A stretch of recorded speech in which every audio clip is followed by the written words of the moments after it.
filosófica que hemos entendido por esos principales objetos de estudio. Esto no quiere decir que nos hemos dedicado solamente a eso, sino que también ya adicionalmente hemos hablado de los otros objetos en los anteriores capítulos.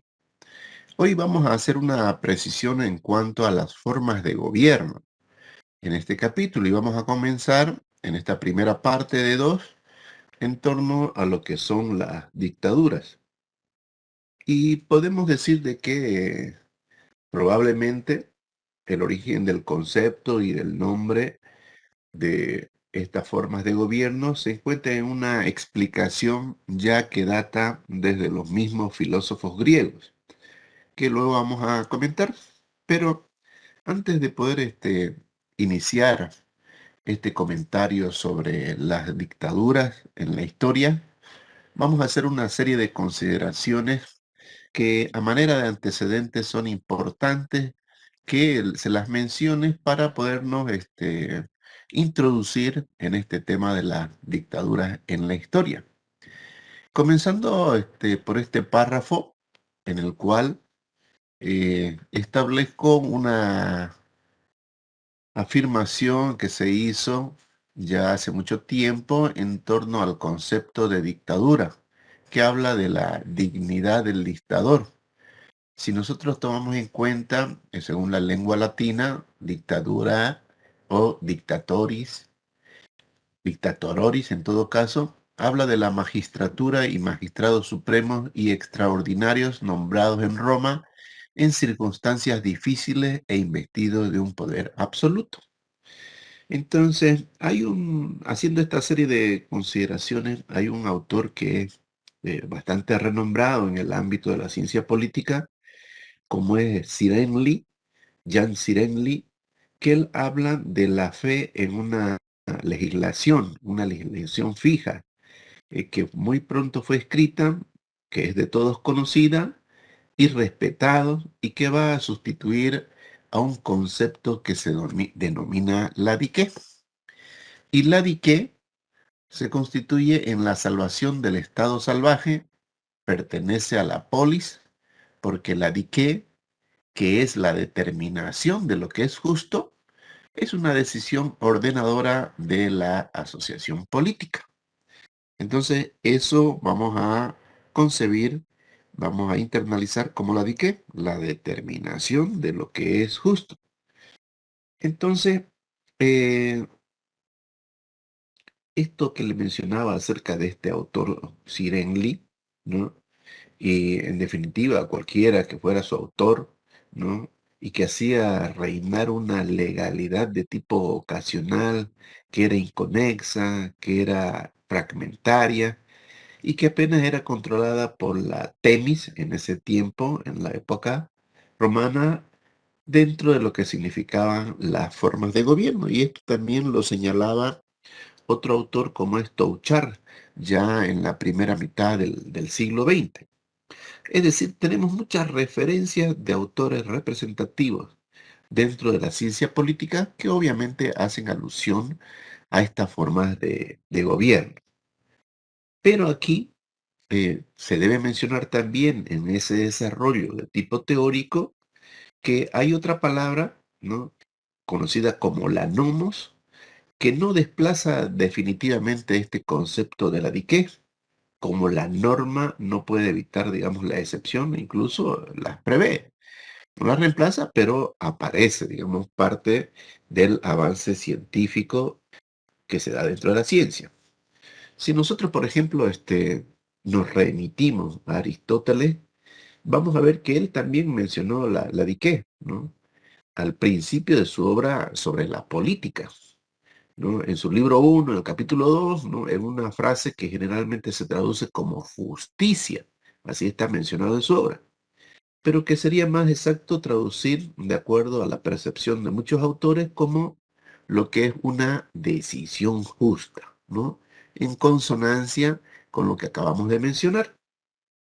Entonces, adquiriendo este texto un sentido, digamos, claramente anticipador a las tesis Huber, ¿no? Que es otro autor de los cuales hemos mencionado dentro de nuestra revisión en los anteriores capítulos.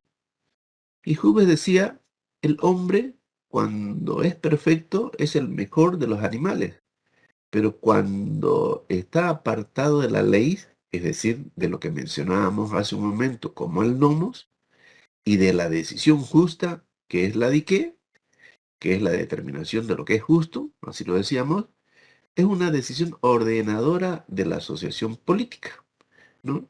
Y esta traducción, por ejemplo, la hizo otro autor también que es Baker, ya por los años 70 del siglo pasado. Entonces, como verán, compañeros, hay muchos antecedentes que nos remiten a todos estos procesos de las dictaduras en la historia y a conceptos como la dique y el nomos que les estaba mencionando hace un momento. Asimismo, también podemos encontrar que este autor nos sugiere que la palabra misma tiene una raíz latina que se basa en lo que es el digitus o lo que conocemos como el dedo, ¿no es cierto? Y su significado, por tanto, esto constituye una indicación, constituye un dictado, constituye una decisión. Entonces, la relación de nomos con la dique podría decirse que es congruente, pero al mismo tiempo también establece sus diferencias. Si bien la dique nos muestra lo que es correcto en los casos reales y particulares, el nomo es una formulación que quizás es un poco más general, ¿no? Entonces, es interesante, digamos, el proceso de reflexión que se hace en torno a una serie de categorías conceptuales como la dique y el nomo que acabamos de mencionar y que tienen una suerte también después de varias interpretaciones según el autor que revisemos. Lo que yo les estoy presentando está en base a la convención general, es decir, a lo más aceptado dentro de la doctrina de la ciencia política, y eso es obviamente lo que debemos eh, nosotros internalizar, ¿no? Entonces, autores como Sirenli, autores como Touchard, ¿no? Autores que, bueno, han sido bastante acuciosos en el análisis, como el caso de Baker también que se los mencionaba. Entonces, es importante que lo tengamos como referencia para poder hablar, en este caso, de estos conceptos. Continuando entonces con este relato, vamos a ver en las dictaduras antiguas, ¿no? Y ahí nos vamos a remitir a Genofonte, tanto en lo que se denominó en una época el despotismo ilustrado, como en la tiranía de Hierón, denominado el tirano. Entonces también se hacían una serie de afirmaciones en torno a esta forma de gobierno. Este autor, Leo Strauss, por ejemplo, ha señalado que el problema es tan viejo como la vida política misma y una preocupación permanente para la ciencia política. Una preocupación permanente para la ciencia política dentro de lo que podríamos establecer como una taxonomía, una clasificación de la ciencia política premoderna y la ciencia política moderna. En el primer caso, vamos a ver que esto descansa en los fundamentos fijados por Sócrates. En el segundo caso, descansa en los fundamentos fijados por Maquiavelo, que es a partir de ahí donde nosotros hemos empezado nuestros estudios, sobre todo cuando comenzamos a hacer la revisión de las lecturas complementarias, ¿no es cierto? Entonces aquí marcamos, tal como lo hemos dicho ya en varias ocasiones, un antes y un después dentro del desarrollo de la ciencia política. Entonces aquí tenemos, ¿no? Para poder ser coherente con lo que mencionábamos precedentemente, la época de Hierón el tirano, que marca también el punto exacto o más estrecho entre ambas posiciones. Si bien nosotros hablamos de un antes y un después dentro del desarrollo de la ciencia política a partir de la obra de Maquiavelo, entonces aquí también hay un punto de inflexión importante referido a esta etapa, ¿no? Del despotismo ilustrado. Ahora bien,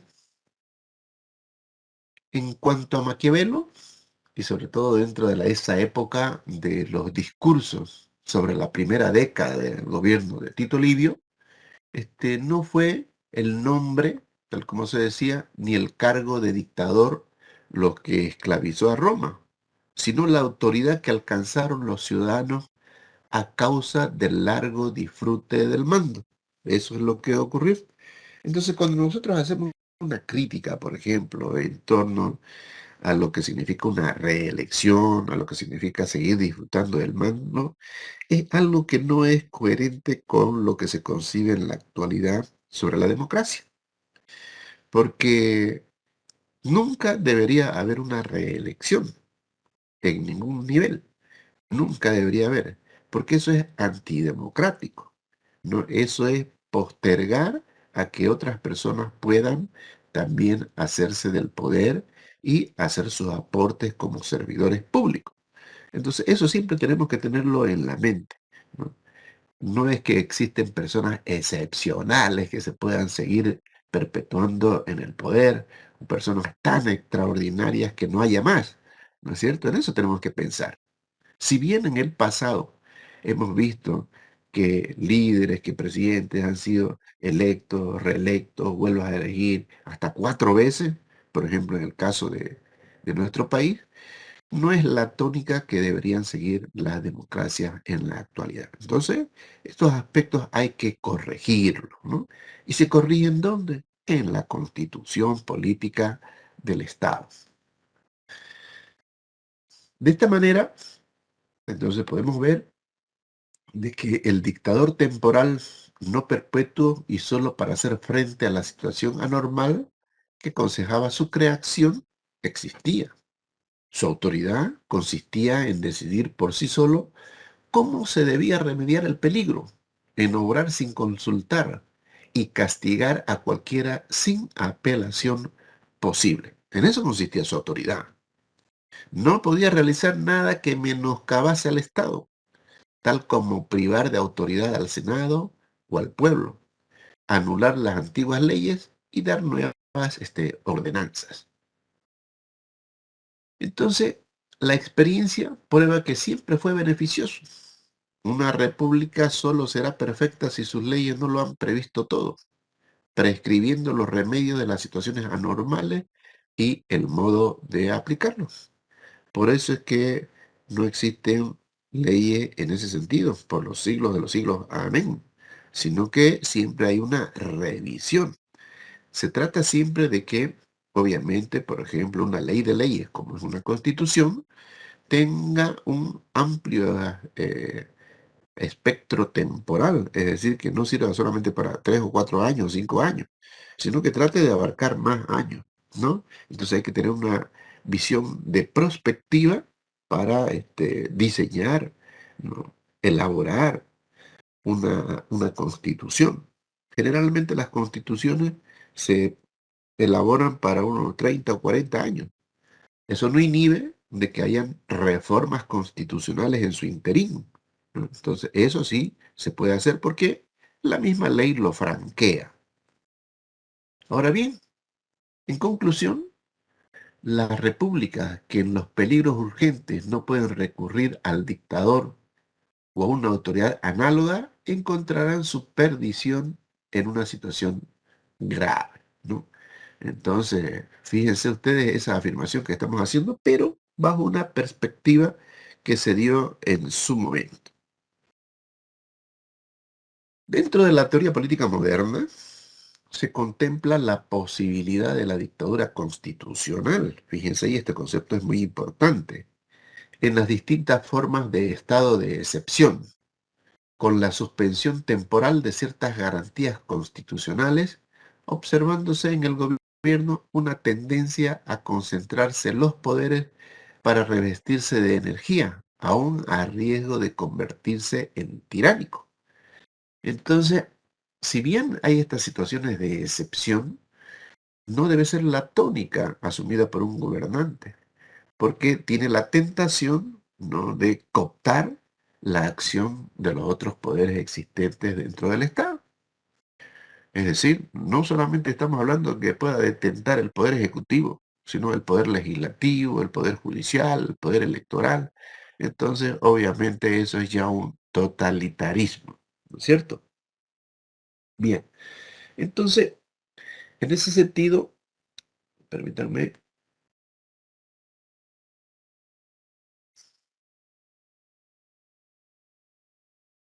vamos a ver algunos antecedentes, por ejemplo, en torno a lo que ha sido el absolutismo de Maquiavelo o el liberalismo de Locke, ¿no? Que es otro de los autores que hemos mencionado dentro del estudio de las doctrinas en ciencia política, ¿no es cierto?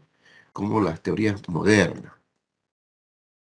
Una teoría liberal constitucionalista, desde la Revolución Francesa, contempla la posibilidad de la dictadura constitucional en distintas formas de estado de excepción. Eso está en todas las constituciones políticas del Estado, inclusive obviamente la nuestra, ¿no?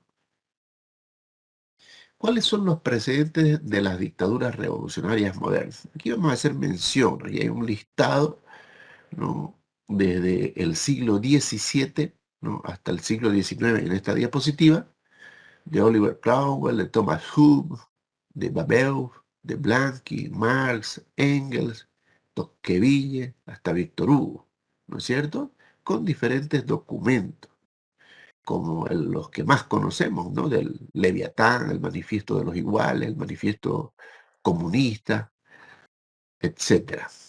Entonces, en esos antecedentes también tenemos que citar, por ejemplo, a Carlos Marx de manera específica, o los manifiestos marxistas de Engels, Lenin, Trotsky, para hacer una referencia un poco cronológica, ¿no? Sobre estas formas de gobierno, de las revoluciones también modernas. A partir del discurso sobre la dictadura ya en 1849 de Juan Donoso Cortés, la importancia y originalidad de Donoso radica y consiste en rechazar las actitudes de esos pasados, 88istas, como se las llamó, del legitimismo francés y del integrismo español.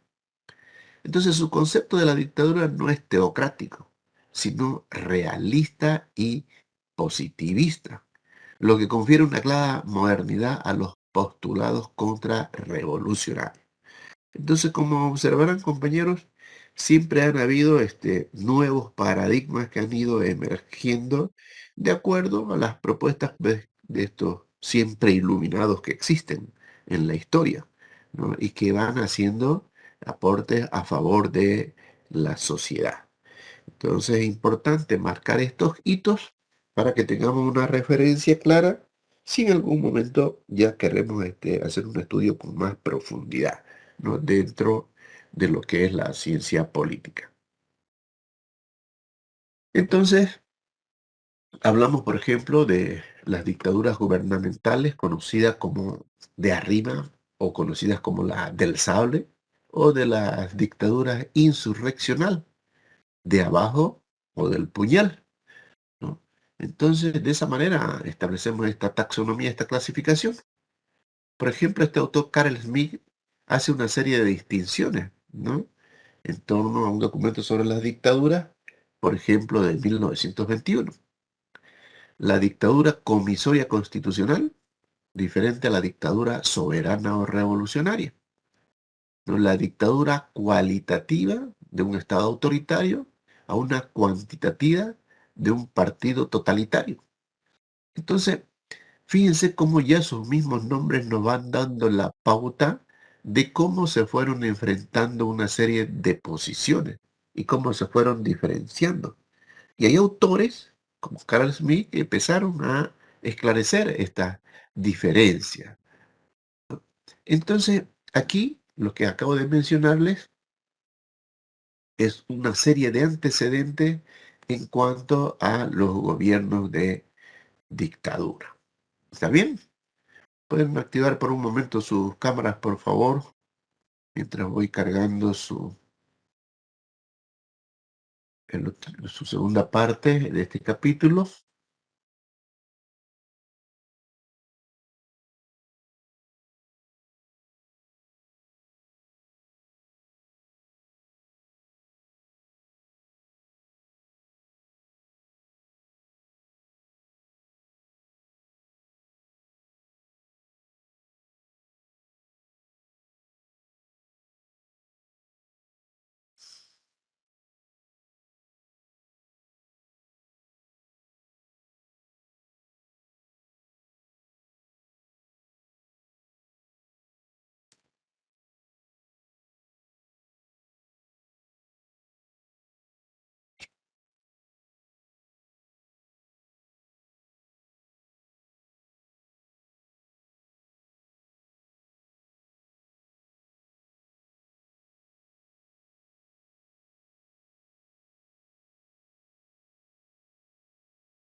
Bien, una vez visto esos antecedentes en cuanto a esta forma de gobierno, vamos a ver esta segunda parte donde vamos a hablar de los regímenes no democráticos.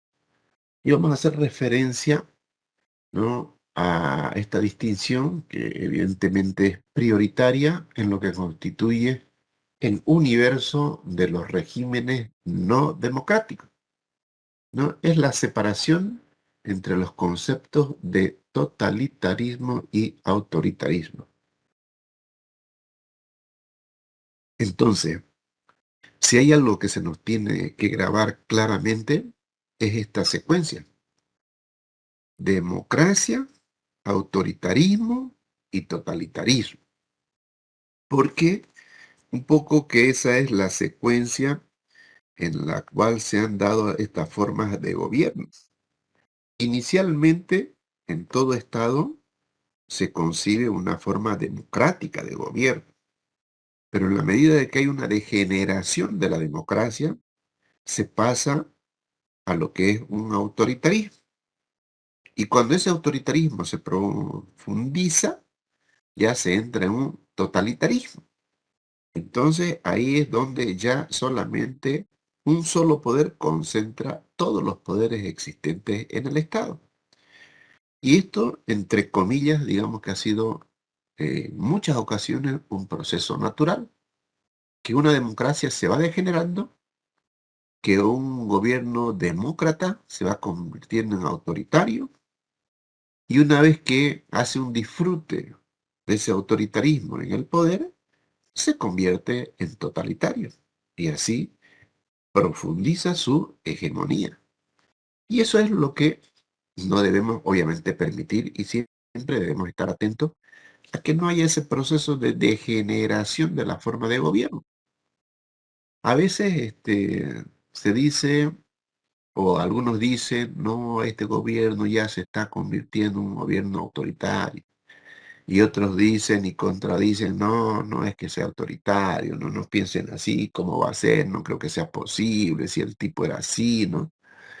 Pero poco a poco se van introduciendo hacia el autoritarismo, muy sutilmente. Y luego ya, cuando a veces es un poco tarde, se convierten en totalitarios, ¿no es cierto? Y la única forma de eliminar un gobierno totalitario es mediante la insurrección, pues, de las masas, del pueblo, ¿no es cierto?, para eliminar a un dictador. Entonces, estos regímenes no democráticos tienen una larga data, ¿no? Y como han visto también, en lo que estamos empezando a ver en nuestras sesiones de video, nuestro país no ha sido la excepción, ¿no?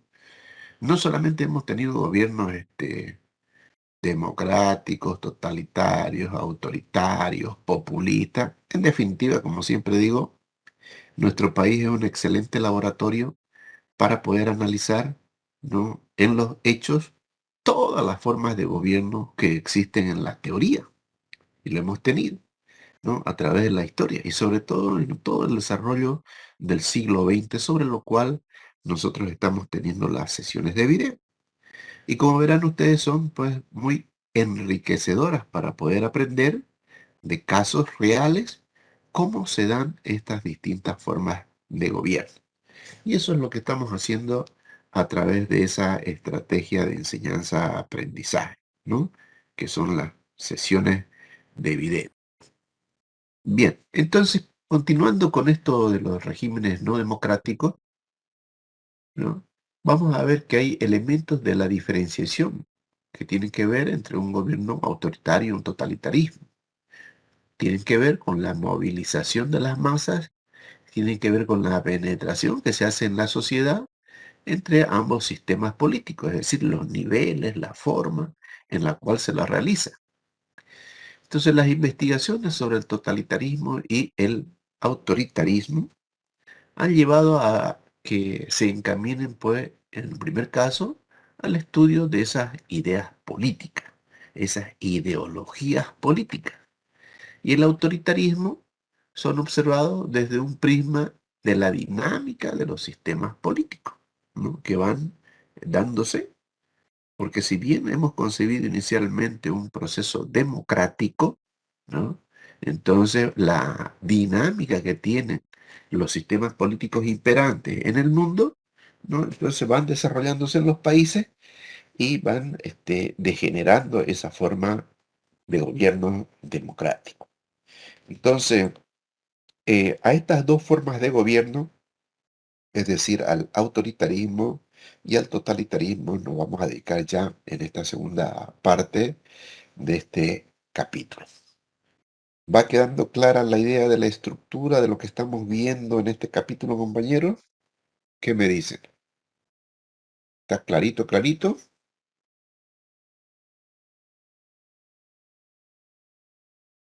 Sí, Sí, perfecto. Licen, se entiende. Bien, pero es que me salta a veces la duda, ¿no? Porque después de las experiencias que hemos tenido en las evaluaciones, digamos que tengo cierto nivel de duda. Pueden activar sus dos cámaras, compañeros. Vamos a hacer un paréntesis aquí en nuestro avance. Y tal como les había mencionado en la última evaluación, les voy a pasar a dar sus notas, ¿ya? Yo sé que están ustedes muy ansiosos por saber sus notas de las evaluaciones efectuadas, así que en este momento se las voy a presentar. Y obviamente aclarando las formas en las cuales habíamos definido al inicio del semestre sobre perdón, un momentito, vamos a cargar esto, sobre la distribución de las notas, ¿no es? A ver.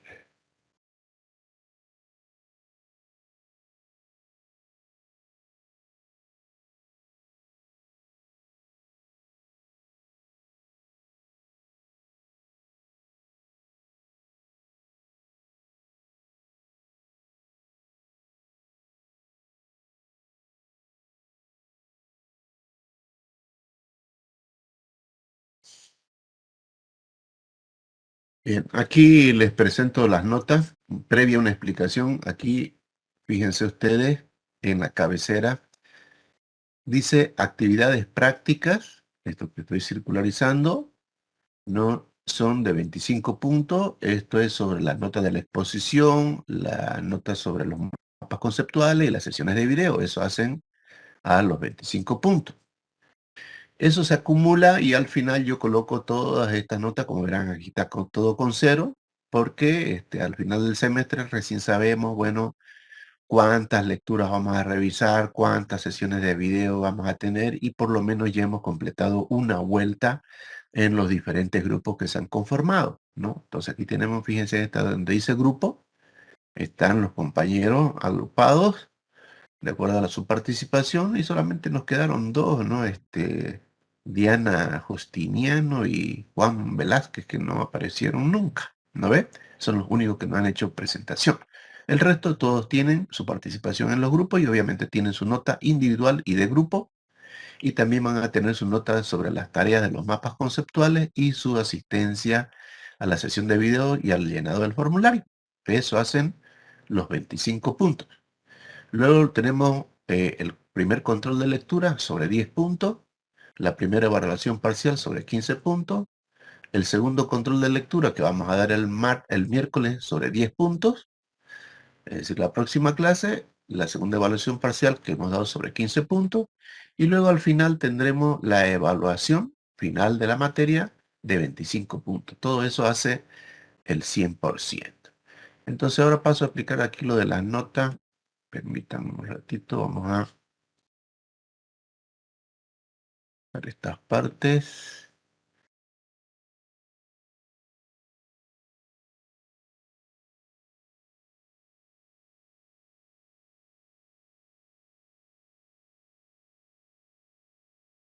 Bien, aquí tenemos entonces las tres evaluaciones que hemos dado. Esta columna que está con números negros corresponde a su nota del control sobre 100. igual que en el primer parcial, su nota, lo que está en negro, sobre 100, y la tercera, esta tercera columna que le estoy mencionando, que corresponde a la evaluación parcial 2, su nota sobre 100 puntos. Y lo que aparece en azul es la ponderación de acuerdo a la distribución de la nota que hemos realizado. ¿Está bien? Bueno, seguramente ya cada uno se ha fijado cuál es su nota, y esas son las notas, compañeros, de sus 3 evaluaciones. La próxima clase, es decir, el día miércoles, tenemos el segundo control de las lecturas complementarias 4, 5 y 6, de manera también presencial, ¿no es cierto? ¿Está bien? Ya se anotaron todas sus notas, ¿no es cierto? O mejor dicho, cada uno. Tatiana Chubirú no aparece su nota del primer parcial y yo he ¿De ido a quién? darle Tatiana ¿Quién? Chubirú. Tatiana Tatiana. Shubir. Ah, ya. A ver, lo anoto. Aquí está con amarillo, evidentemente. Capaz que en el traspaso. Aquí lo voy a poner. Revisar. Social 1. ¿Listo? ¿Alguien más?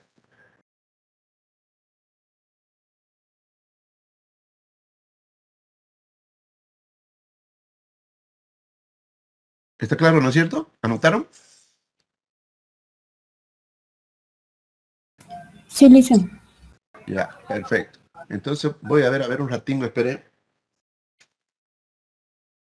La compañera, para el día miércoles tenemos nuestro segundo control de las lecturas complementarias 4, 5 y 6. Y con eso completamos también la ronda, ¿no?, en cuanto a las lecturas complementarias. Ya lo que nos queda en adelante es el avance, tal como les decía al inicio, de los capítulos 4, 5 y 6, que van a ser a la evaluación final, ¿no? Entonces, una vez concluido ese avance, ya fijaremos la fecha para la evaluación final. ¿Está bien? Agradecerles su presencia en la sesión de hoy, y nos vemos en la universidad el día miércoles para el segundo control de las lecturas. Que tengan buena tarde, compañeros. Nos vemos el miércoles. Hasta luego,